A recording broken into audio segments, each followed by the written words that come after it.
Canada में सैकड़ों भारतीय छात्र संकट में फंस गए हैं। इन छात्रों पर कनाडा से डिपोटेशन की तलवार लटक रही है। ऐसे में छात्र विरोध में सड़कों पर उतर आए हैं। इनमें से ज्यादातर छात्र पंजाब से हैं।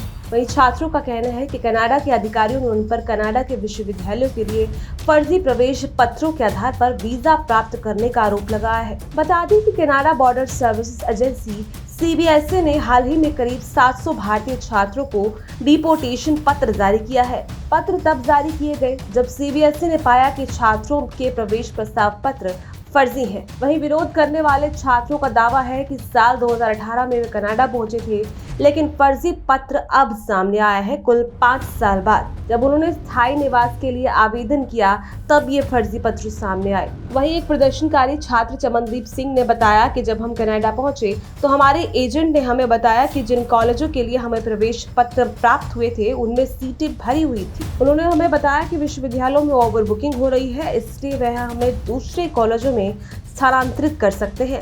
क्योंकि हम मौका नहीं खोना चाहते थे, इसलिए हम इस बात पर सहमत हो गए। उन्होंने कहा, हमने कॉलेज बदला और अपनी पढ़ाई पूरी की, लेकिन 3 से 4 साल बाद हमें CBSE द्वारा ये बताया गया कि जिस प्रवेश पत्र के आधार पर हमें वीजा मिला था वही फर्जी था। वहीं एक अन्य प्रदर्शनकारी छात्र लवप्रीत सिंह ने यह दावा किया कि डिपोटेशन के डर ने छात्रों के मानसिक स्वास्थ्य पर असर डाला है, जिसके परिणाम स्वरूप कई लोग आत्महत्या करने पर भी विचार कर रहे हैं। उन्होंने कहा, हम भारत सरकार से कनाडा सरकार के साथ इस मुद्दे को उठाने का अनुरोध करते हैं। हम निर्दोष हैं और हमारे साथ घोटाला किया गया है। बता दें, इस मामले में 701 अनुमान है। प्रभावित छात्रों की वास्तविक संख्या इससे कहीं अधिक है। दरअसल कई पीड़ित चुप हैं और आगे नहीं जा रहे। वहीं इन छात्रों का कहना है कि हमने कनाडा के लिए अपनी जीवन भर की बचत लगा दी और अब हमें वापस जाने के लिए कहा गया है। इस मामले को पंजाब के NRI मंत्री कुलदीप सिंह धालीवाल ने धोखाधड़ी को हाल ही के इतिहास में सबसे बड़े आवर्जन घोटाले में से एक करार दिया। धालीवाल ने कहा, छात्रों ने कनाडा जाने के लिए बहुत पैसा खर्च किया था। कुछ परिवारों ने अपने बच्चों को विदेश भेजने के लिए अपनी जमीन तक बेच दी थी। वहीं पंजाब NRI मामले में मंत्री ने विदेश मंत्री EMS जयशंकर से हस्तक्षेप की मांग की है। धालीवाल ने कहा, ये 700 छात्र निर्दोष हैं और इन्हें जालसाजों के गिरोह द्वारा धोखा दिया गया है।